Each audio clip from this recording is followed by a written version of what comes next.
ভাৰতীয় বজাৰত সোণৰ মূল্য দিনক দিনে সৰ্বকালৰ অভিলেখ ভংগ। পুনৰ হুৰাহুৰে বৃদ্ধি পালে সোণৰ দাম। কেৱল সোণেই নহয়, ৰূপৰ দামো হ'ল আকাশলংঘী। দেওবাৰে দিনটোত গুৱাহাটীত বৃদ্ধি পালে সোণৰ দাম। ইৰাণ ইউক্ৰেইনৰ যুদ্ধ, আমেৰিকাৰ শুল্কৰ কুপ্ৰভাৱ ভাৰতীয় বজাৰত। আহি আছে কেইবাটাও উৎসৱ, তাৰ বাবে এতিয়া বজাৰত জুই লাগিছে।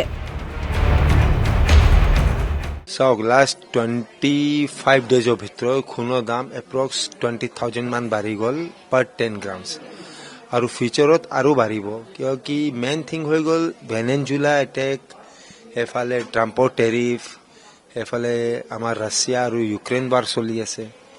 তো এতিয়া গোটেই ৱৰ্ল্ডৰ চকু গ'ল্ড আৰু চিলভাৰৰ ওপৰত আছে। চিলভাৰ চাওক, আপুনি জাষ্ট 30 ডেজৰ ভিতৰত, এক মাহ ভিতৰতে চিলভাৰ জাষ্ট ডাবলকে বেছি হৈ গ'ল। আৰু যদি কাষ্টমাৰৰ কথা কওঁ, কাষ্টমাৰ এটা বাজেট থাকে, সেইটো বাজাৰৰ ভিতৰত আহে, বস্তু লৈ আছে, কিন্তু আল্টিমেটলি আমাৰ ভলিউমটো কমি গ'ল। কাষ্টমাৰ যাৰ বাজেট আছিল ছাপ'জ 2 লাখ টকাত, এতিয়া 2 লাখত কিমান মাল আহিব? হাৰ্ডলি 12 to 13 গ্ৰামছ, তাতকৈ ওপৰত নাহে। ফিউচাৰত মাৰ্কেটটো বহুত হাই আছে। টাৰ্গেট আমি এতিয়া সেইটো কৰি ৰাখিছোঁ, গল্ডৰ প্ৰাইচ মে বি সেইটো বছৰত আমি 3 লাখ টকা টাচ কৰিব পাৰোঁ। সেইটো 99.9% চিয়'ৰ আছে, গল্ডৰ প্ৰাইচ সেইটো বছৰত 3 লাখ টকা টাচ হ'বই হ'ব। গুৱাহাটীত দেওবাৰে দিনটোত 24 কেৰেটৰ 10 গ্ৰাম সোণৰ মূল্য 1,63,000 টকা। গুৱাহাটীত আজি 22 কেৰেটৰ 10 গ্ৰাম সোণৰ মূল্য 1,46,400 টকা। গুৱাহাটীত আজি 18 কেৰেটৰ 10 গ্ৰাম সোণৰ মূল্য 1,31,100 টকা। গুৱাহাটীত আজি 18 কেৰেটৰ 10 গ্ৰাম সোণৰ মূল্য বৃদ্ধি পালে 2,500 টকা। গতিকে সোণৰ দাম বৃদ্ধি হোৱাৰ লগে লগে ৰূপৰ প্ৰতিটো কিলোৰ মূল্য হৈছে গৈ 3,45,000 টকা। যিটো হাৰত সোণ আৰু ৰূপৰ দাম বাঢ়ি গৈ আছে, মানুহৰ টোটেলি বাজেট ফেল এতিয়া।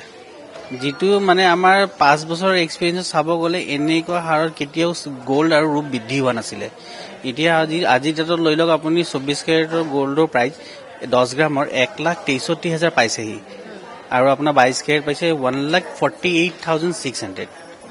গতিকে এই হাৰত যদি সোণৰ ৰূপৰ দাম বাঢ়ি গৈ থাকে, মানুহে মাৰ্কেট কৰিব কেনেকে, বিয়া কৰিব কেনেকে? মইতো তাকে কৰোঁ, গোটেই গুৱাহাটী অসমবাসীলৈ এইটোৱে কথা কওঁ যে আৰু ৰখি নাথাকিব। যদি কোনোবা বিয়া আহি আছে সন্মুখলৈ, এতিয়াহে আপোনালোকে পাৰ্চেজ কৰি লওক। আজি আমাৰ 24 কেৰেটৰ আছে গ'ল্ডৰ প্ৰাইচ 1,63,000 ফৰ 10 গ্ৰামছ, আৰু 22 কেৰেট 1,48,600।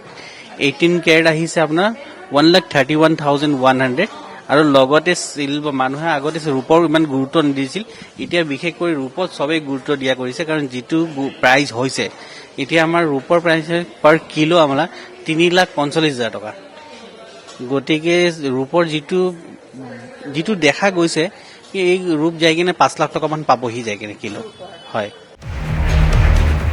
এতিয়া বিয়াৰ বাবে সোণৰ গহনা ক্ৰয় কৰিবলৈ ভয় খাইছে কইনা আৰু দৰাই। কিন্তু যিখিনি সোণৰ গহনা নললে নহয়, সেয়াটো ল'বই লাগিব।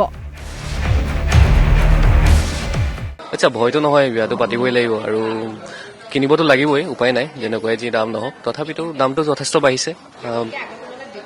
আগৰ তুলনাত দেখিছে আপোনালোকে 2021ত 46,000 48,000 আছিলে, এতিয়া গৈ পিনে আপোনাৰ কিমান 5 টাইমছ ৰেট বাঢ়ি গৈছে। তো বৃদ্ধি হোৱাৰ আশংকাটো দেখি আছো। নেক্সট ইউনিয়ন বাজেট কেনেকুৱা আহে, এইটো এটা চান্সেছ আছে। তাৰ ওপৰতো কেনেকুৱা কি হ'ব, আকৌ ডিমাণ্ডটো বাঢ়ি গৈছে, লোকেল ডিমাণ্ড। বাকীতো ইণ্ডিয়ান ৰুপিৰ ভেলু কমি আহি আছে, ইণ্ডিয়ান ৰুপিৰ ভেলু কমাৰ লগে লগে এইবোৰ ৰিজনছ, আৰু উপায় নাই। আমিতো নিজৰ কাম কৰিব লাগিব, বিয়া পাতিব লাগিব, আৰু গ'লটোতো চলি আহিছে নিয়ম নীতি। সেইটোৱে বিপদততো অভিয়াছলি পৰিছে, বাকী এইটো কিন্তু সেইটোৱে যেনেকে ধৰণে পাৰে, আৰু এনেকুৱা নহয় এটা ৰীতি নিয়ম বনাই আহিলে কৰিব লাগে, কিন্তু উপায় নাই। কিছুমান চেঞ্জ সেইবোৰো আহিব লাগে, সেইটোৰ বহুত কথা ক'ব যাব লাগিব, সেইটো ক'ব গ'লেও। মধ্যবিত্তই সোণ পিন্ধিবলৈ হাজাৰবাৰ ভাবিব লাগিব এই সময়ত। ভিডিঅ' জাৰ্নেলিষ্ট আইনুল হক আৰু সঞ্জয় বৰাৰ সহযোগত কবিতা শৰ্মাৰ ৰিপৰ্ট DY365।